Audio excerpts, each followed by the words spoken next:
Amen. Alléluia. Je bénis les élus du royaume des cieux. Nous allons continuer notre exhortation, toujours sur les thèmes « Femme, quelle est ta destinée selon Christ ?» Amen.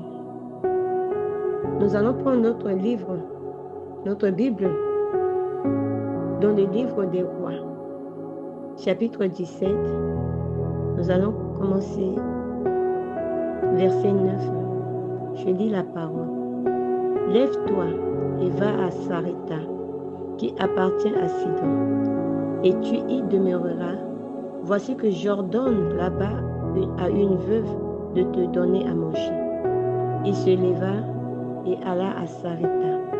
Comme il arriva à l'entrée de la ville, il y avait là une veuve qui ramassait du bois. Il interpella et lui dit, « Apporte-moi donc un peu d'eau dans la cruche que je boive. » Comme elle alla la chercher, il lui cria, « Apporte-moi donc un morceau de pain dans ta main. » Elle répondit par Yahvé vivant, « Ton Dieu, je n'ai pas de pain cuit.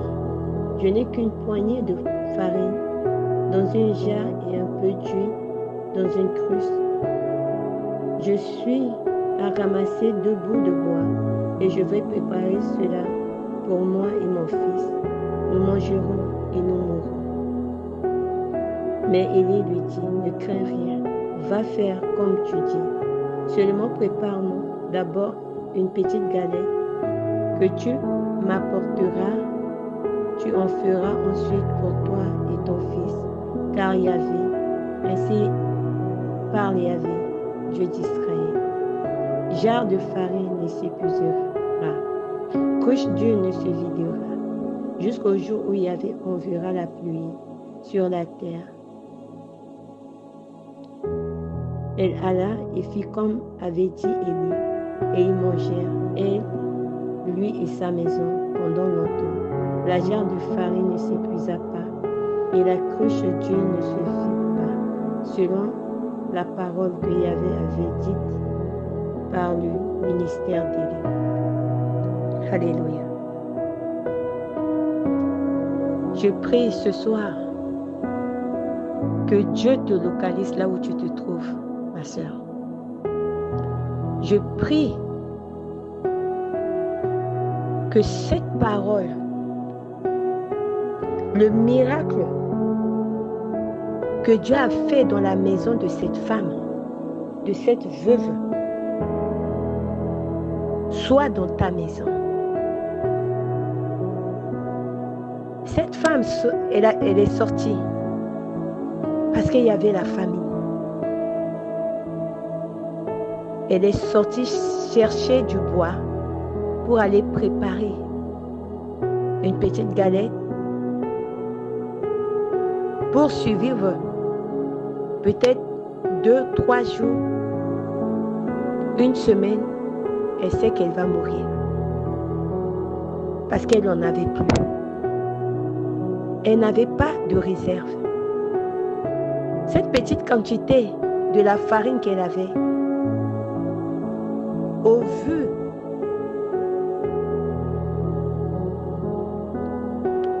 c'était cette quantité qu'elle devait manger. Et après, il n'y avait plus rien. Parce que la ville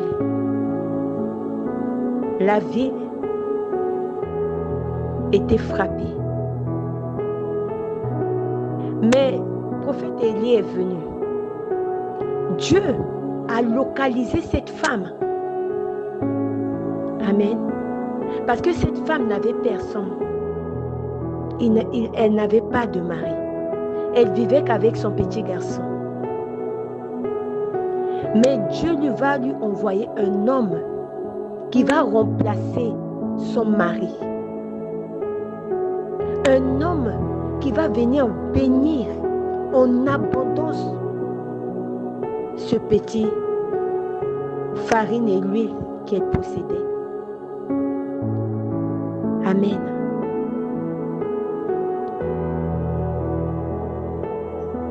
Dieu a visité la maison de cette femme. Alléluia. Élie est un prophète. Là où Élie se trouvait, Dieu pouvait nourrir Élie. Alléluia. Mais Dieu a vu cette femme. Dieu savait que cette femme n'avait plus rien. Elle n'a pas un homme à la maison pour aller sortir, travailler ou aller chercher à manger pour elle. Dieu a envoyé son oint pour venir séjourner chez cette femme. Que Dieu en ce soir localise ta maison, ma sœur.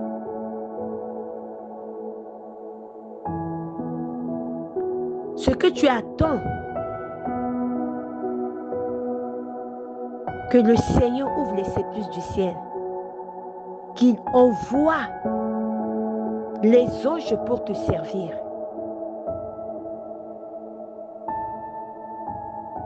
Rien n'est impossible à Dieu.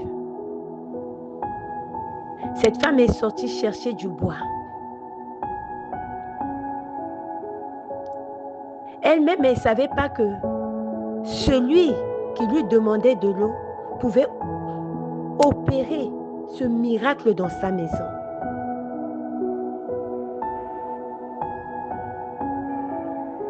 Mais sa gentillesse, on parle encore de l'obéissance. L'a emmené à vivre encore plusieurs mois de sécheresse dans le pays. Sa gentillesse, son obéissance, l'a pas emmené encore dehors à aller chercher. Elle est restée chez elle. Élie l'a demandé de l'eau. Elle s'est levée. Elle a laissé même ce qu'elle était venue chercher pour aller chercher, prendre de l'eau pour donner à Élie qu'elle ne connaissait pas.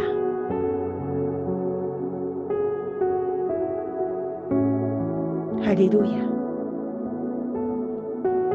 Mais en allant, Élie l'a dit, prépare-moi une petite galette. Elle savait même elle qu'il n'y en avait pas. Il restait un tout petit peu de farine pour son fils et elle.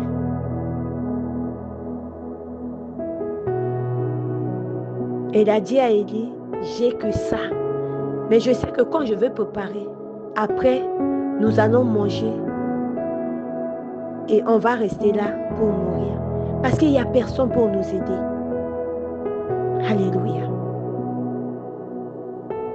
Mais le prophète l'a dit, que la farine ne s'épuisera pas dans cette cruche, ni l'huile.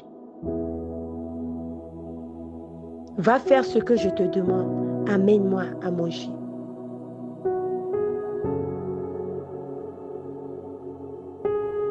Dans tout ce qu'on avait vu depuis jusqu'à aujourd'hui, le Seigneur nous emmène à comprendre que l'offrande, quand tu offres quelque chose, tu as la récompense. C'est pour nous susciter l'offrande qu'on donne à Dieu. On ne donne pas ça comme ça. Cette offrande va te sauver un jour.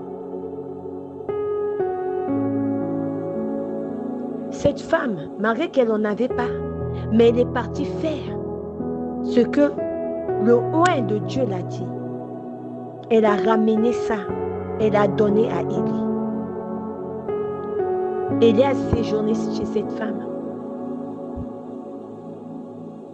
Pendant tout ce moment qu'il y avait la famine dans cette ville. Mais la maison de cette femme avait en abondance la nourriture. Elle est plus sortie pour aller chercher quelque chose. Dieu la nourrissait. Nourrissait son enfant. à cause de l'obéissance. Elle pouvait se dire, il me reste un peu. La part qu'elle devait donner même à Élie, ça pouvait encore la suffire pour manger le lendemain avec son fils. Mais elle a écouté la voix de Dieu. Elle avait un bon cœur. Elle n'avait pas vu simplement. Alléluia.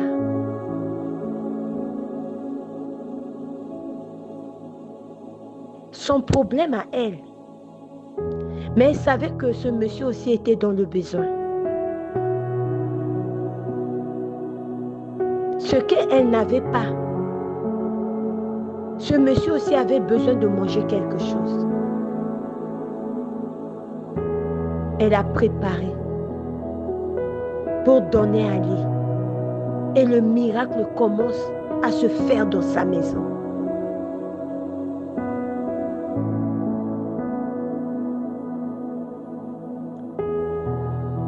C'est pour nous dire quoi, ma soeur? C'est simplement pour te dire, quand tu vois quelqu'un est dans le besoin que toi tu peux l'aider, ne ferme pas ta porte. Aide ton prochain. La récompense, c'est Dieu qui te donne. Alléluia. Cette femme n'avait même pas su que Dieu connaissait ses peines. Cette femme ne savait même pas que aujourd'hui Dieu va passer dans ma maison, va passer par un homme pour venir me nourrir. Amen.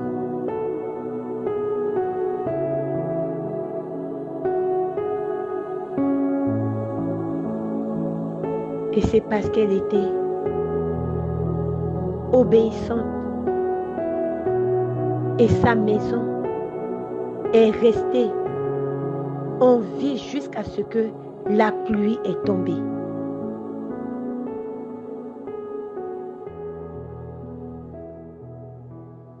Parfois, Dieu te donne, ma sœur. Mais Dieu envoie quelqu'un devant toi. Ce que tu vas faire avec cette personne aujourd'hui, demain, ça sera le double de ce que cette personne va te faire. Le peu que tu donnes, tu aides quelqu'un qui en a besoin. Dieu va utiliser quelqu'un pour te donner le double de ce que tu as fait. Parfois, tu fais un service, tu oublies même. Mais quand tu es dans les problèmes, c'est là que tu vas te rappeler. Quand l'acte sera fait, tu vas te souvenir que j'avais fait cela un jour. Tout ce qu'on fait du bon avec nos prochains, Dieu te récompense pour cela.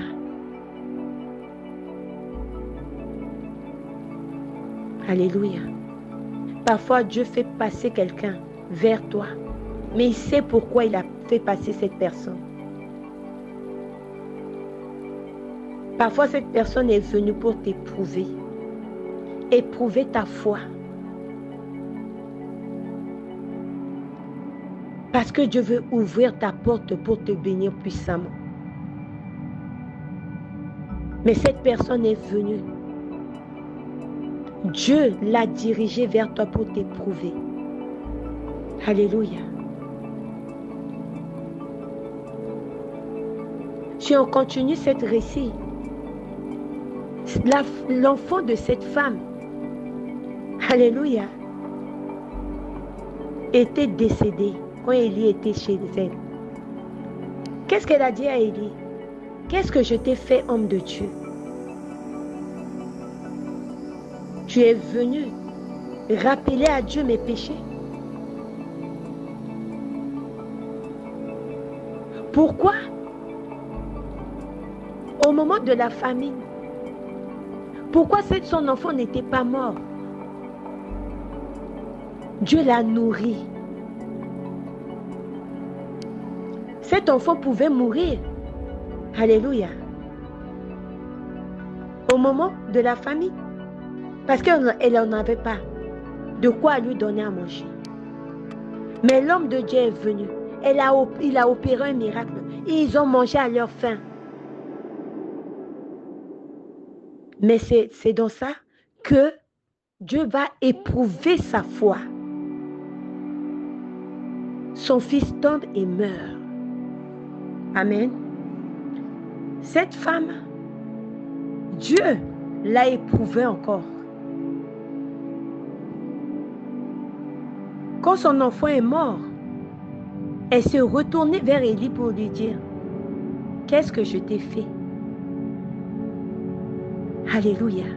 Je sais que tu es un homme de Dieu. Mais est-ce que tu es venu pour montrer à Dieu mes péchés? Alors Élie même se retourne vers Dieu pour dire, Seigneur, tu ne peux pas me faire ça. Cette femme, tu m'as envoyée chez elle. Elle m'a nourri. Tu as passé par moi pour opérer le miracle dans sa vie. Elle m'a nourri. Elle m'a hébergé. Aujourd'hui, tu veux mettre la honte devant moi. Alors il a pris l'enfant. Il est monté en haut. Il a prié Dieu. Et Dieu a ramené son enfant en vie. Il a pris l'enfant, il est redescendu et donné à cette femme. Et cette femme a dit, aujourd'hui je sais que tu es le oint de Dieu. Amen.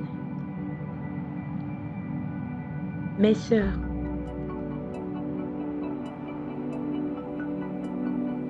ne vois pas quand tu es éprouvé. Il ne faut pas que ta foi tombe. Aie toujours foi en Dieu. Dans toutes les circonstances, aie toujours foi en Dieu. Alléluia.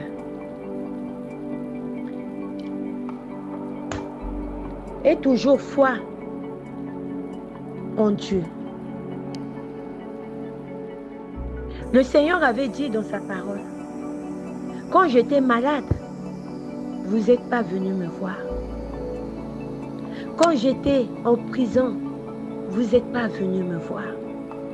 Quand j'étais sans maison, vous ne m'avez pas donné un toit. Alléluia.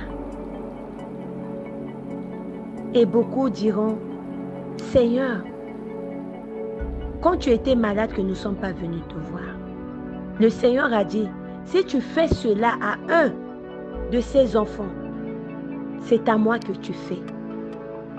Alléluia.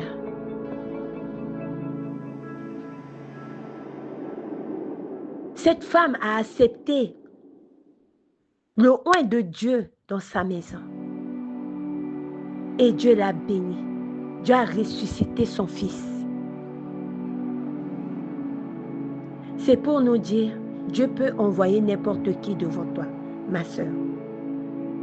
Il est Dieu, il est capable d'envoyer n'importe qui devant toi pour éprouver ta foi. Est-ce que si tu en as, tu vas aider? Parfois, Dieu est en train de préparer des grandes bénédictions pour toi. Mais il faut qu'il t'éprouve. Alléluia. Alors, je vous prie en ce soir d'avoir des yeux spirituels, des oreilles spirituelles pour comprendre, voir et comprendre ce que le Seigneur met devant toi pour t'éprouver. Alléluia. La veuve de Sérata, a su écouter son cœur. Et le miracle a été fait dans sa maison. Ce miracle l'a emmené à la résurrection de son fils. Dieu continue à faire beaucoup de choses dans votre vie. Dieu continue à agir. Alléluia. Peut-être tu reçois cette parole parce que Dieu veut te visiter. L'Esprit de Dieu est à ta porte. Dieu a besoin de toi, de la foi que tu as pour agir dans ta maison. Alors ce soir, je veux m'arrêter là. Et je prie le ciel, afin que le Seigneur te localise ta maison. Au nom puissant de Jésus-Christ de Nazareth. C'est encore Maman Sion. Et que le Seigneur nous donne la grâce de nous retrouver demain matin. Au nom puissant de Jésus. Amen.